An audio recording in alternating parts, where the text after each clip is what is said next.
Welcome back to Watches Live, guys. I missed you last week. Boy, did you like that show, but this is the real deal. Live and in concert, all of these watches, me, you, and 30 minutes of pure pleasure. Joining in from around the world, I can see our friends getting up early and staying up late, starting with Michael G. Welcome, Michael. Let's jump straight into something very different. As you guys know, HYT is a personal favorite brand of mine, and I'm doing my best to take the brand under my wing and help them out in the US market because I like them and they like me. They're also one of the few brands, big box or independent, that will touch an online media personality, so I appreciate these guys doubly. Now this is the H2 Aviator. It's an interesting piece, 40 individual pieces, and that's it for 2015.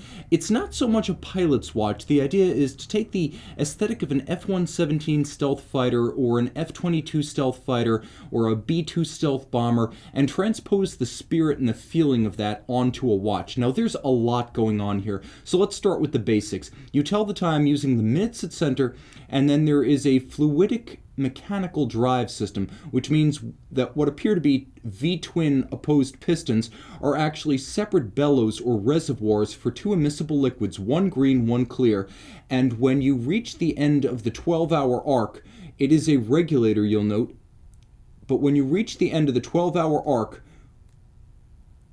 note the multi-position crown function indicator. You actually activate the retrograde system. Now watch that green liquid.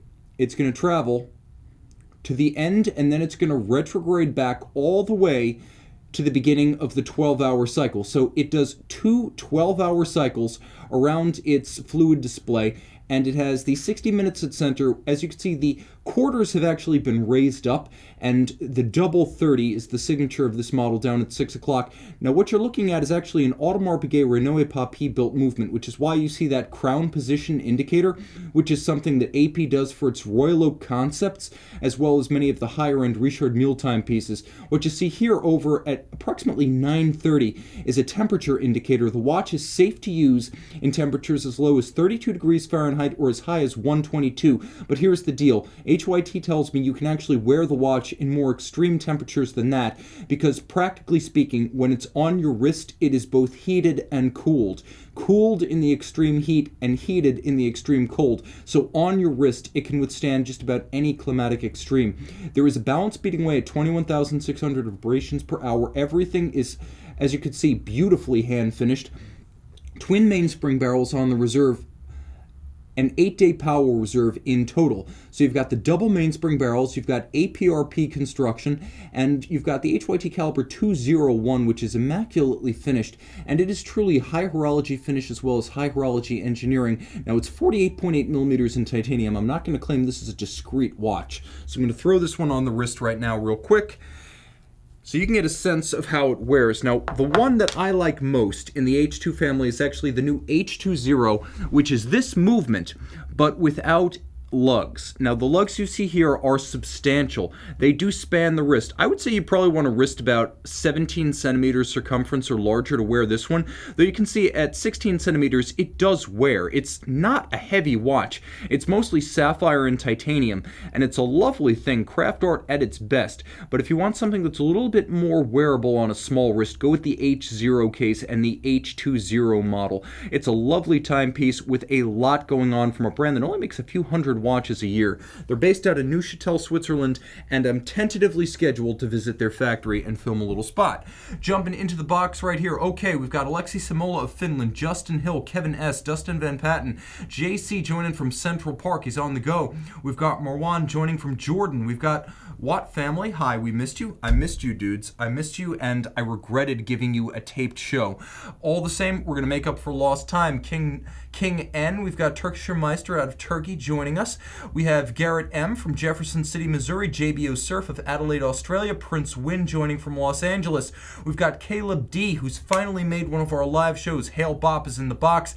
We've got Green Manalishi, which is a wonderful Judas Priest reference from Highcliffe, UK. And we have Eddie Landsberg, a longtime friend of the brand, Garrett Miller, saying, I think in a affectionate way, that the HYT looks a little bit like a Toys R Us watch. Well, I love Toys R Us and I love watches. different passions from different periods of my life. And then we've got Larry K from Royal Leamington Spa. All right, everyone joining in the box. Caleb D saying stealth, spirit of a stealth bomber.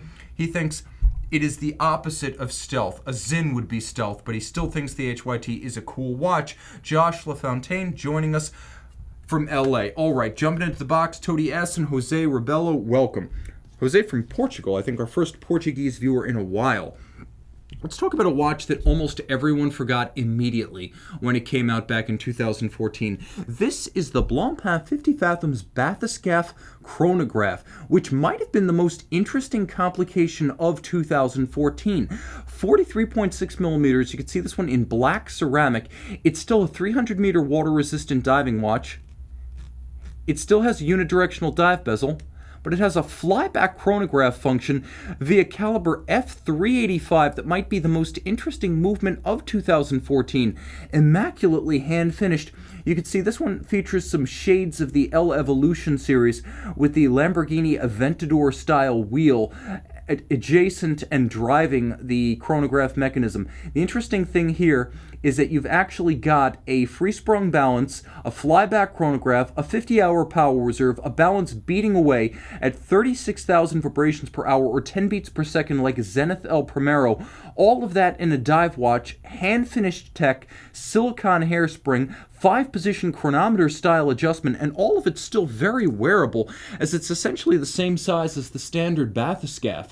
Now you can see the watch is large and it's stark, but in ceramic it's going to wear well as it's effectively resistant to scratches, almost to the point of being indelible. Now the timepiece has a very dramatic presence on the wrist, but it's feather light, comprised mostly of ceramic and sapphire. The movement is gorgeous, the tech is unarguable, and this watch has few competitors for sheer visual impact, but I've got one of them on the table tonight. And that is a timepiece that came out the year prior, 2013. This is the living legend Omega Speedmaster Moonwatch Dark Side of the Moon. Omega never had a huge amount of traction behind the automatic watches in the Speedmaster family. The reduced came and went. The Moonwatch, the Eternal Moonwatch, was always the focal point. The triple calendars, people liked them, but they never stuck. This was the first generation automatic Speedmaster since the 1970s that truly struck a chord. 44.25 millimeters in black ceramic. The watch also has a black ceramic dial. Now there's a mono counter over at 3 o'clock that actually features chronograph minutes and chronograph hours. So you have the clean look of a twin register chronograph from the 1950s. You'll also note there's a time zone feature so you can adjust that hour separate from the rest of the indications of the dial. You can even adjust the date forward or backwards. It's a vertical clutch column wheel chronograph. It features a lot of the same functionality as the Blancpain, but without the hand finishing. This is all machine executed, but beautifully designed to be interesting to look at. You have the column wheel and you have the vertical clutch system. The Blancpain actually features a column wheel and a vertical clutch as well, but it doesn't feature this spectacular arabesque Côte de Genève with blackened screws. Coaxial chronometer, free-sprung, full balance bridge, very shock resistant. This is the pre-master chronometer, 9300, silicone hairspring. 9900 would be the master chronometer. This is a timepiece that you can wear almost anywhere because it's more wearable than you'd imagine in ceramic, being very light on the wrist, so you don't have to worry about it being a 44 1/4. It's also a timepiece that wears surprisingly well with formal attire, despite the fact that it is remarkably stark and monolithic on the wrist. A timepiece that still surprises and delights now 6 years later. It's also a watch that doesn't seem to have aged a day. The Dark Side of the Moon. But it's not my favorite of the moon. That honor goes to the gray side. This is a watch that came out in 2014, and it was probably the bathyscaphe chronograph's only real rival within the Swatch group for coolest new watch of 14. This is the gray side of the moon. What makes it different? Well, a few features. First, it's ceramic like the dark side, but you can see how the ceramic has been finished to achieve a metallic-like sheen on the bevels. So it's a gray ceramic, but it also appears to be a mixture of ceramic and metal because of the way it's been finished. Now, the dial itself is solid platinum, which is an extraordinary refinement for a non-precious metal watch. The indices themselves in the hands are white gold. The entire tachymeter scale, as well as the Omega logo in the crown, fully luminescent, so they do loom at night, making this an incredibly dramatic watch after dark. It's also arguably an easier watch to read than the Dark Side of the Moon. Same movement, same finish, same execution, same mechanics, 60-hour power reserve, and all the toys. You throw this one on the wrist, and to my eye, it's just a bit more versatile. The all-black look is very controversial. Some love it. Some are all black all the time. Some say perhaps you need something more versatile for times when you don't quite want to make a brass knuckle punchy statement. This is a watch that's elegant, graceful, and always welcome. And again, don't be afraid of the 44mm case. It doesn't wear that way. It's only 50mm from lug to lug, which makes it friendly on a wrist as small as 14.5 centimeters. Right, jumping into the box here. We're already up to 152 guys. Stay live in the box. I will do my best to answer your questions and interact in real time. O'Neill Miller joining from Chicago. And then we've got Uzair Alim asking, Tim, what are your thoughts on the Bell & Ross Vintage 126 XL Chrono? You know, the thing about Bell & Ross is that they offer you value. They offer you great value. The movements are not sophisticated. More often than not, they're not high-level versions of ETA-based calibers. So if you're getting the Sellita or an ETA-powered Bell & Ross, you're getting a very tough watch that's fairly priced, that's made by a brand that'll be around to support it. Remember, Bell & Ross is owned by Chanel, which means there's real money behind the brand. The movements themselves can be serviced anywhere. The prices of the watches are realistic. The integrity of the product is unarguable.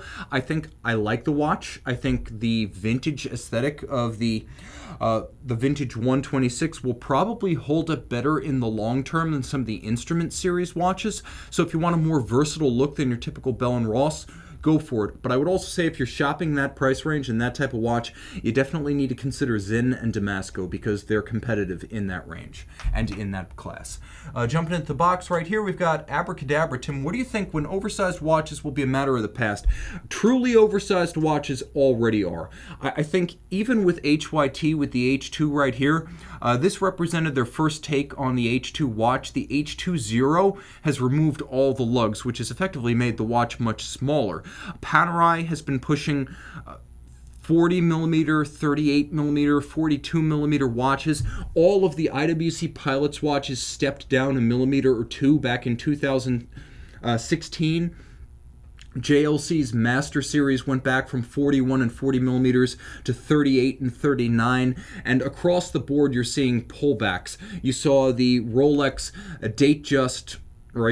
Day-Date 2, which was a 41, go back to the Day-Date 40, which is a 40mm, and I have one of them on the table just to demonstrate that tastes are changing. I should also mention that the Classic Fusion, which was once a small, dressy, sort of muted side interest at Hublot, the Classic Fusion, once a more discreet Hublot for people who didn't desire to Hublot things up in other people's faces. The Classic Fusion is now as popular, if not more popular, in terms of volume and public recognition than the Big Bang. And if you've noted, the King Powers are gone. So the truly huge watches, right up to the Royal Oak Offshore, where the 44mm are no longer selling even for their retail price used. The truly oversized watches are gone, but I don't think we're ever going back to 34, 35mm men's watches.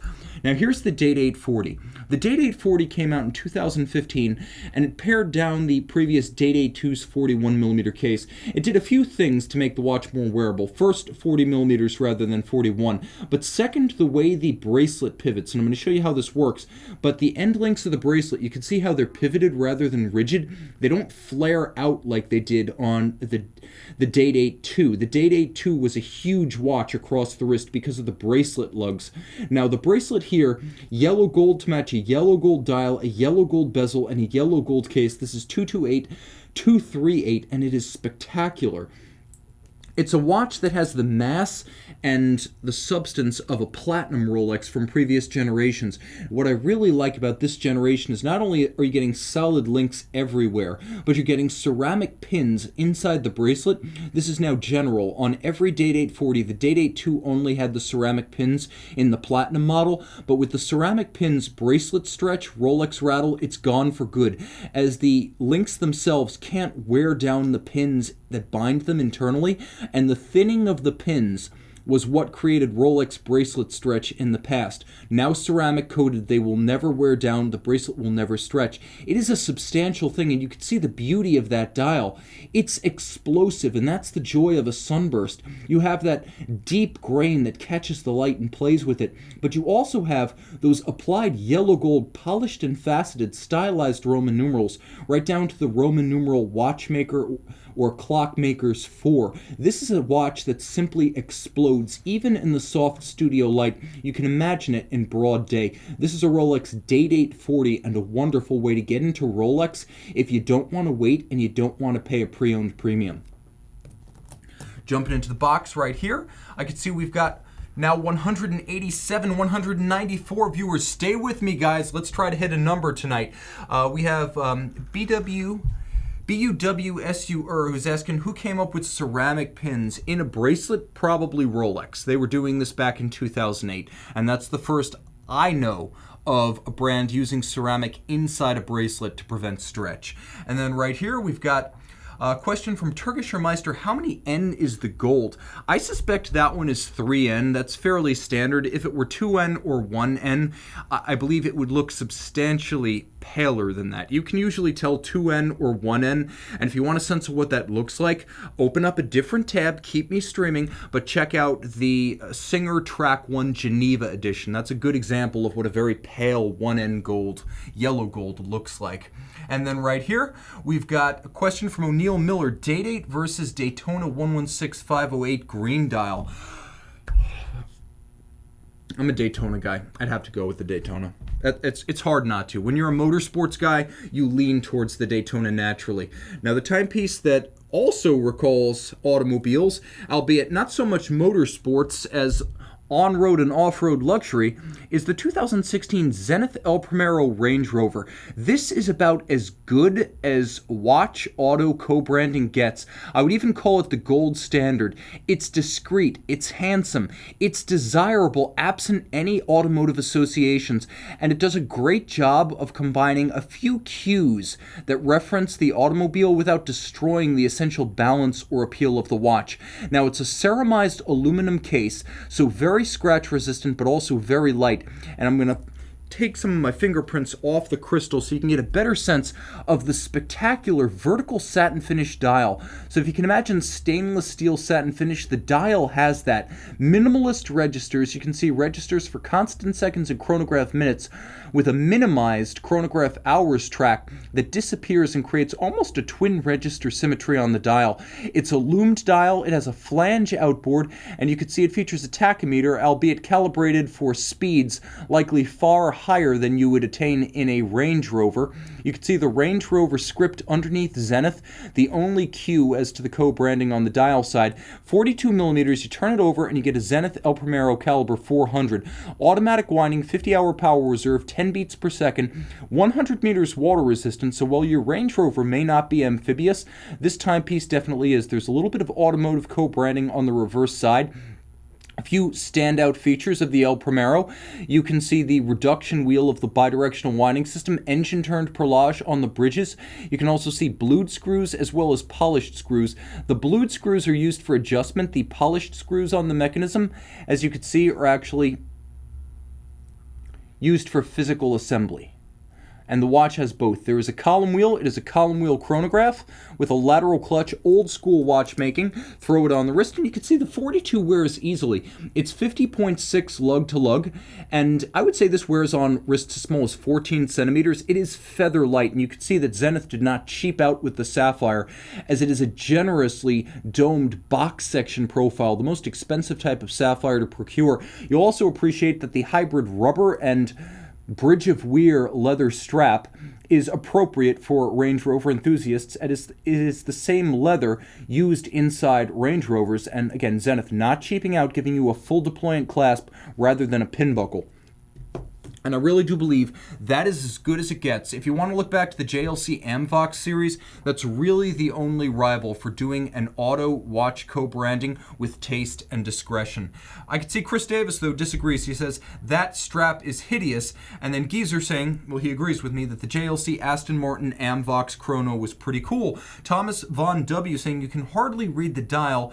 Fits a Range Rover which you can't afford to, or which you can't drive off-road. I disagree on that. You can drive a Range Rover off-road. You probably have to put up with a change of tires and wheels that aren't like ultra low profile, but you can drive a Range Rover off-road, especially an older one.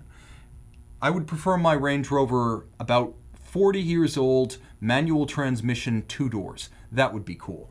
And I can see right here we have Dragon asking, any opinion on the Glasuta Panorama Date 70s on a rubber strap? I love it. A hugely underrated watch. Be careful because geo resale value is fairly ridiculous and disastrous, which means if you're going to buy one, buy it like 8 months old, still under warranty, pre-owned. I love the 70s. I love the Panorama Date. I think it's one of the best options in a 70s style integrated bracelet or integrated strap profile watch. And I would even say go for the Chronograph, because the Chronograph gives you a huge mechanical upgrades, power reserve indicator, a unique caseback, a more interesting caseback view.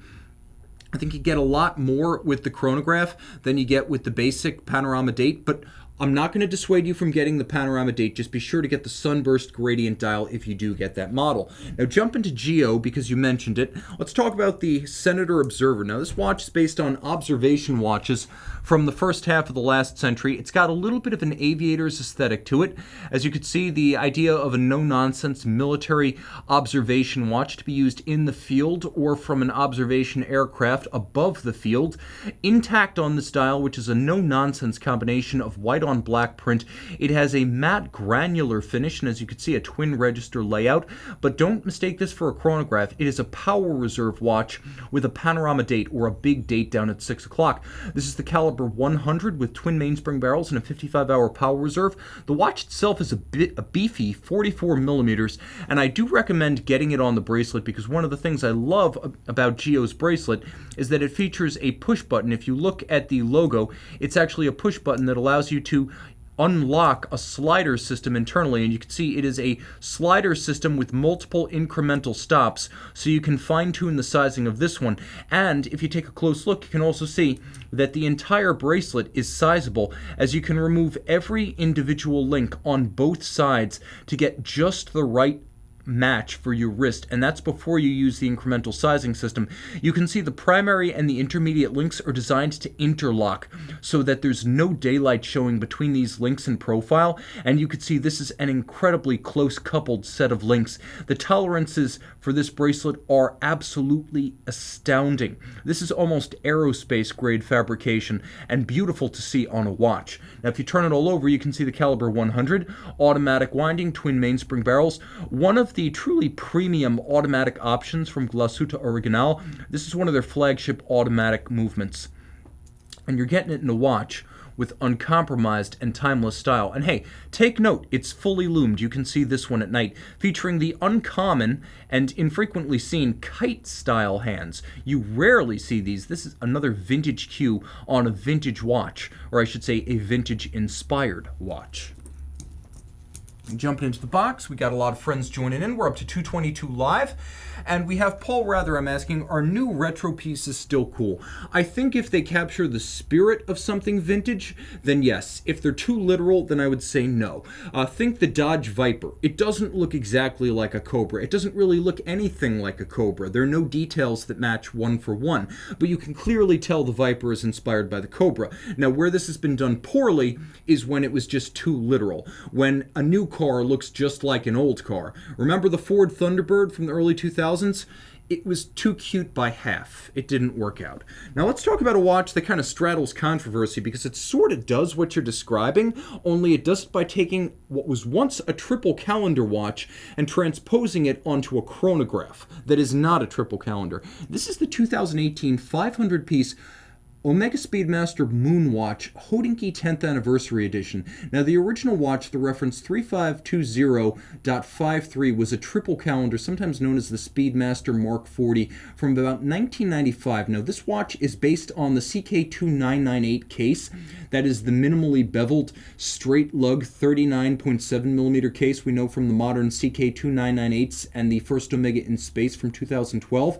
It takes a lot of the graphical content of the old triple date Speedmaster chrono, and that was a reduced size, but you can see there is not a triple calendar here. You have the colors from that watch without the function from that watch. Now the dial is a lovely slate blue, and you can see they even took a little cue from the old Flight Masters of the 70s. This watch is a pastiche of many different styles grafted onto a modern moon watch. So I don't know what to think about this watch. Some love it, some hate it. They made 500 of them, and they're generally seen on the straps that came with the watch, not a factory bracelet. What I do like about this watch is that it's a cheerful, colorful countenance.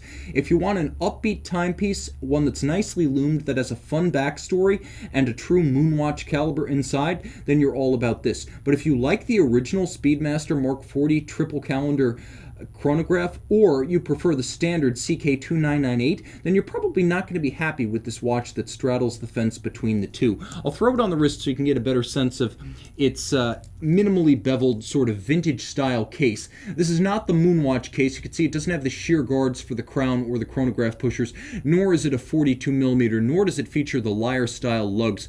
This is a controversial piece, I'm not going to lie, and I'm not afraid to admit that some are simply going to say, forget it, this is a dog's breakfast, it's not for me. But some folks are drawn to this design, and who knows, down the line we tend to remember the controversial watches and forget the ones that were easily digestible. Okay, jumping into the box right here, I can see Jeff saying, I just got my Vacheron Constantin Overseas 4740 and I love it. Now time for the next fix. Not sure what should I get next for under $35,000. Well, if you've got your VC, I would say why don't you reach out and consider getting yourself a Royal Oak chronograph. Own all of the watches in that school of design. And this is the way to go, because launched in 1997, the Royal Oak 25860 ST was the original Royal Oak chronograph. 39mm stainless steel. You can see the blue Grand Tapisserie dial, and this is a lovely old style dial. As you can tell, that triangular index and the blob style indices themselves mark this as one of the earliest examples. Now, it's not a 1990s example, as it is an F series made roughly in the mid-2000s, but the style is very 1990s, essentially unchanged since the 1997 Basel debut. That's right, AP exhibited at Basel back in 97. Now, that was also, you should remember, the 25th anniversary of the original Royal Oak, so they were looking to celebrate, and they did so with the first Royal Oak chronograph. It's powered by a Frédéric Piguet 1185, so basically an ultra-thin Blancpain vertical clutch column wheel automatic chronograph. It is a thin, fine, 5-position adjusted, hand-finished movement, though you won't see it through the case back, which is solid. And the watch is much more wearable than the new 41s. I find the 41, the 26331, it is just too large for my wrist, and the 39 speaks to me. So this would be the one that I would choose for myself. 50 meters water resistant, screw down crown, screw down pushers. This is old school Audemars Piguet chronograph design. I will also mention that if you're not into the 39, you do have a bigger wrist or a taste for bigger Royal Oaks, then I have this for you. And this is the 2015 Royal Oak Perpetual calendar, now 41mm, but the big change for that year wasn't just the size. It was the photorealistic moon phase and the weekly calendar. You can see 52 individual markers outboard on the flange. It's a perpetual calendar with the day, the date, the month, the leap year cycle, the moon phase, a lovely twinkling cosmos below the moon phase, and then you have that weekly calendar complication. All of that powered by the Audemars Piguet manufactured caliber 5134. Now, truth, in advertising. It's a manufactured caliber because they build it in-house, but it is based on the ancient Jaeger-LeCoultre 920 of Bausch, the ultra-thin automatic winder that powered the original Nautilus Jumbo, the original Royal Oak Jumbo, the original Vacheron 222, and which continues to power the dearest versions of the Royal Oak. You can see that extraordinary movement ticking away the entire automatic Perpetual calendar caliber, only 4.31 millimeters thick. And if you've ever seen the back of a 15400, 15500, or 15300, you know that these caliber 2120 derivative movements are always better finished than standard Audemars Piguet automatics. This is true hand finishing, not a mixture of machine and manual. This is the real deal, and it beats away to quirky vintage 19,800 vibrations per hour. Throw this one on the wrist and you can get a real sense of just how big the 41 is. It's almost, are you ready for this? 55 millimeters when you include the end links across the wrist, so I wouldn't wear this on a wrist smaller than 15 centimeters. You can see the richness of the blue galvanized on that Grande Tapisserie dial, cut on a pantograph, old school fashion, with white gold hands and indices. No compromise here. If you're going to own a complicated Genta designed sports watch, own this one. Forget all of those $100,000 steel Nautilus complications. This sells for $60 and it sells used for $60. It's the one to own. And AP backs it with a 5-year warranty, something Patek and its 24-month warranty is dearly lacking. All right, that is a truly special watch. You may be wondering, what am I saving for the end if these are the openers? Well, let's talk about Patek. Let's go way back to a time when Patek Philippe was undoubtedly an innovator. This is the first automatic Patek Philippe wristwatch. This is the reference 2526. Launched in 1953 and discontinued in 1960, this 36mm watch was made in approximately 600 copies. Every example in the mainstream run featured a double-fired vitreous enamel dial. Now, the earlier examples featured indices that were set into the dial with little feet, and you can tell that this is a Series 1 dial because when you look closely, and you can sort of see it at the index down at 7 o'clock, there are two little indentations in the gloss of the dial where you can see the feet themselves, as the little apertures created in the dial had a bit of an indentation or dimple around them. So that's how you can always tell a Series 1 enamel dial on these 2526s. Now the timepiece is glorious, as 36 was actually a fairly large size for a men's dress watch in the 50s. It has its original opposed double P Patek Philippe crown. You could see that the hallmarks between the lugs are still crisp.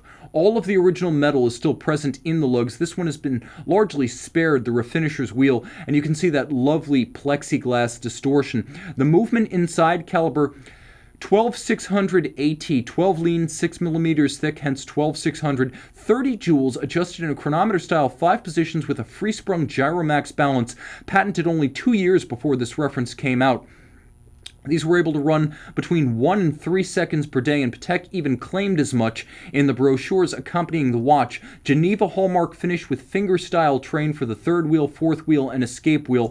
Overcoil hairspring, handmade brigade profile. A beautiful movement with a guilloche-cut rose lathe turned 18-karat rotor. When your watchmaker services this watch, ask to take a look. The ultimate integrity. Patek Philippe finishing this one inside and out, and you can see the dial remains in excellent condition.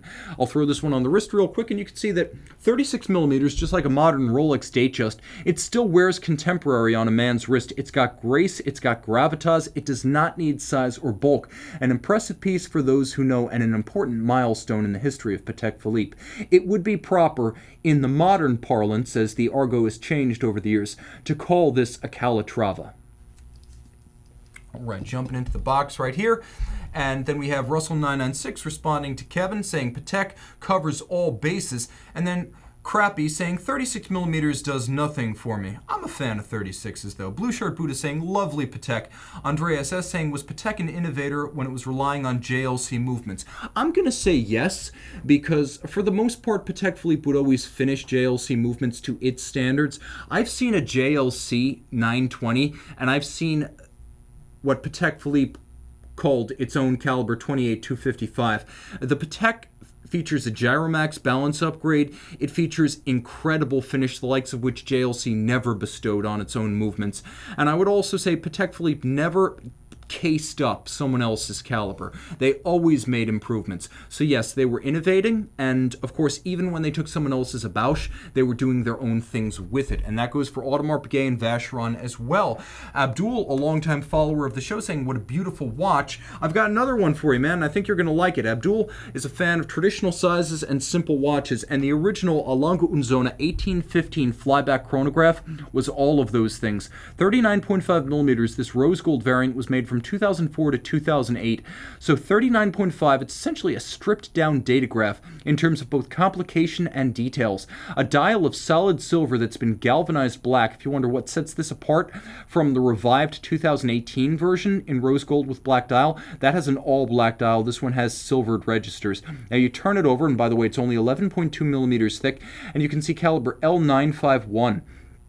Basically the datograph caliber, right down to the column wheel and the lateral clutch, right down to the finish, right down to the jewel set in chaton, the German silver bridges and plates, the freehand engraved half bridge, the black polished swan's neck fine adjustment system, and the flyback functionality. Manual wind, a big slow beat balance with an overcoil hairspring, beaten away at 2.5 hertz or 18,000 vibrations per hour. You can see the lateral clutch is fully jeweled, no bushings here.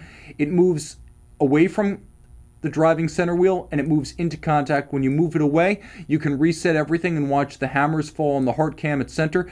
This is poetry in motion, a watch you would prefer to wear upside down. Solid gold case, solid silver, black galvanized dial with a lovely flange, incredible depth, and a doctor's pulsation scale. Now, that said, we have another watch from a brand whose lingua franca is ironically German. This was a watch released in 2013. It's the IWC Portuguese Tourbillon, the 5463, and this 5463 is 43 millimeters in red gold, not rose, not pink, red. It features caliber 900 with a batwing style full bridge for the tourbillon. It features a ripple style Côte de Genève across its bridges. It too features jewels set in chaton and an extraordinary pocket watch style click, spring, and click architecture. Now turn this one over and you can see the pièce de résistance. You can see a large and vocal flying tourbillon. Note, no upper bridge to obscure it. IWC using a flying tourbillon and a sensational sunburst blue dial. Let me remove these fingerprints because they do it a disservice. But this watch is all dial. The sunburst absolutely explosive and the tourbillon chattering away. You can hear this one easily. In fact, I'm going to try to let you hear what I hear by holding it up to the mic.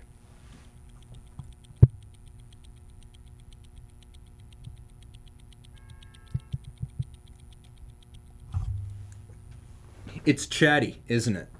I love this watch. Throw it on the wrist, you can see a 43 in Portuguese case style is easily wearable on a small wrist as the timepiece doesn't monopolize your forearm in any way. It's not excessively broad across the wrist, it's quite slim in profile, it's graceful, and it's one of the few gold, colored gold tourbillon watches that I could actually see myself wearing. Don't own an IWC Pilot if you're not into the Pilot range. If you want dress watches and you love Schaffhausen, just go straight for the Portuguese. It will never let you down. There's something for everyone in the Portuguese range. Now let's talk about another German-speaking brand. We're running the table on German brands right now, but a sports watch from a company known for dress watches and a large watch from a company known for small watches. This is the Nomos Ahoy Crown Guard, screw-down crown, 200-meter water resistance, 40.3 millimeter case, and you can see the strength of those lugs extending the watch to 50 millimeters across the wrist. It's a beefy size for Nomos, a company that was founded on sharp design, discreet watches, and chaste proportions. It's not huge, it's not a blunderbuss of a sports watch, but it is large for Nomos and awfully expressive. Note the radial orientation of the numerals and the indices on the dial. Note the crown guard structure. Note how angular those lugs are, and also note how the lugs themselves feature the same approximate width as the bezel and the crown, creating a symmetry. Bezel, crown, and lugs all with matching proportions in width. There's a method to the madness of Nomos design, and it's usually all about design parallelism. You can see a Nomos manufacturer caliber on the reverse side, automatic winding, and you can see the double spiral reduction. Well, it is actually the ratchet wheel that is mated to a rather baroque click. And this system of double spiraling is done manually at Nomos. They have one guy who does just this wheel over and over and over. So you are getting some hand finishing when you go Nomos. What have we got that we have not hit? Let's talk about two of my favorite brands. One big, one small. First, Seiko. More specifically, Grand Seiko. And if you want a dress watch in a traditional size, with traditional proportions, with a traditional no-date dial, this watch at 37.3 millimeters is the SBGW 231, stainless steel with Zaratsu tinplate manual polished case. It's designed to evoke the lines of the original 1960s Grand Seiko timepieces. You can see on the case back, 9S caliber 9S64, I should say, adjusted in 6 positions, 24 joules, 72-hour or 3-day power reserve. It is a beautiful watchmaker-made, watchmaker-regulated caliber in a watch that features a lovely off-white, almost ivory dial coloration, and at 37.3 wears incredibly well on a smaller wrist, but also well on a larger wrist with a taste for traditional size and dimensions, as well as traditional proportions, all of which this watch has. A handsome timepiece, and the post-2017 dial, with Grand Seiko rather than Seiko at 12 o'clock. Now that is the large brand, Seiko being a veritable empire of its own rather than a rebel alliance of any kind, but Dibby Tune of L'Aubert is very small. They make 150 watches per year, and this is the DB25 Midnight Blue. There are two things going on this dial. Well, three. First, you have red gold for the case and the lugs. Second, you have a Grand Faux enamel outer dial. So the hour track is Grand Faux enamel, and it's actually a rounded profile, so it has a domed profile. It's not flat. It leads into a black polished titanium disc at center that has then been fired blue. You can see that the numerals are hand painted in a Breguet fashion, and they are also blue. So you have enamel, red gold, titanium, black polish, and hand painting on this dial that covers caliber 2024, automatic winding, 6-day power reserve. You have 3 shock protection systems for the balance, one on each side of the balance bridge, and then Inca block for the balance staff at center. You have a balance wheel that is made of titanium as well as precious metal, and it's shaped like 2 crossed yokes. It's not even a wheel. You can see that there is a winding system with shock protection at the center, featuring 12 separate ruby jewels to avoid friction. You can see that there is a titanium rotor with a white gold mass outboard for maximum moment of inertia, and you can see that all of this is made thin by keeping the rotor mass inside the same plane as the winding bridge and the remainder of the mechanism, as well as the twin mainspring barrels that enable this watch to run for 6 days between windings. This is a sensational timepiece, 44 millimeters in diameter, but only 10.3 millimeters thick, and you see when I throw it on the wrist how easy it is to wear this plus-sized model. Though it is a 44, it does not wear that way, and I can recommend it even for smaller wrists, as it is so flat that it remains inoffensive to cuffs in formal attire, inoffensive to any cuff, inoffensive to any sleeve, broad, contemporary, nicely stanced with a 24 millimeter spacing between the lugs. Dibby Tune doing everything right down to creating their own hairspring, their own shock protection, their own silicone escape wheel, all of these dedicated to chronometry. An absolutely sensational brand that is on the rise. Okay, I'm going to finish with something spectacular because I can't do any better than the Lange Sohne Richard Lange Tourbillon pour le Merite. Pour le Merite at Lange means you have a fusee and chain. But this tourbillon is no mean tourbillon. First, 41.9 millimeters in platinum. It's one of 100 pieces made for 2011. The watch, featuring a Seifert-style overlapping scale, you can see the triple overlap of the Seifert, is dedicated to the memory of Richard Lange, who was a watchmaker and a scientist. You'll also appreciate the fact that this is a rare hacking seconds tourbillon. How rare is that? Well, there's only a handful I can think of. Lange is on that list, the Grunefeld brothers are on that list, and there are a precious few others. Now, this watch has a few wacky features. Not just does it have a Seifert scale on its dial, not just is it a hacking seconds tourbillon, but it features surprise and delight functions like a dial disc that completes the hour track and then disappears when not needed. This is caliber L0721, and it features a fusee and chain. Now, you'll note there is a chain, a fusee, and a barrel And as I wind, you can actually see the chain transferring between the barrel and the fusee. 636 pieces, 1/5 of a millimeter thick, and yet it can suspend 2 kilograms of mass. You could see the Baroque finish, jewels and chiton, black polish, glasuta stripes, engine-turned perlage in large, medium, and micro size, blued screws, blackened screws, fusee and chain. You could see that the capstone on the bridge for the tourbillon is not a ruby, it's actually a diamond, and the half bridge itself is freehand engraved. This is as good as it gets, guys. 41.9 millimeters in platinum, and they give you a full platinum clasp. You throw this one on the wrist. It features a constant force mechanism, a hacking tourbillon. It features a stowaway dial segment. This watch is wearable on a small wrist, and you can see on my 16 centimeter circumference wrist, it's no big bully. High horology, yes, but not heavy horology, at least not in the sense that it's going to outweigh your arm and outpace your dimensions. Anyone can wear this watch, and it's as good as it gets. The best of the best from Longo Sohne, and that is our show, folks. Thanks to everyone who joined in. Thanks to everyone who got up early and everyone who stayed up late. Thanks to you. Thanks to my crew. Remember, click the box, the description, where you can enter to win an Omega Seamaster Railmaster. We're going to be announcing that one soon. Time out, Tim out, and thank you for logging on.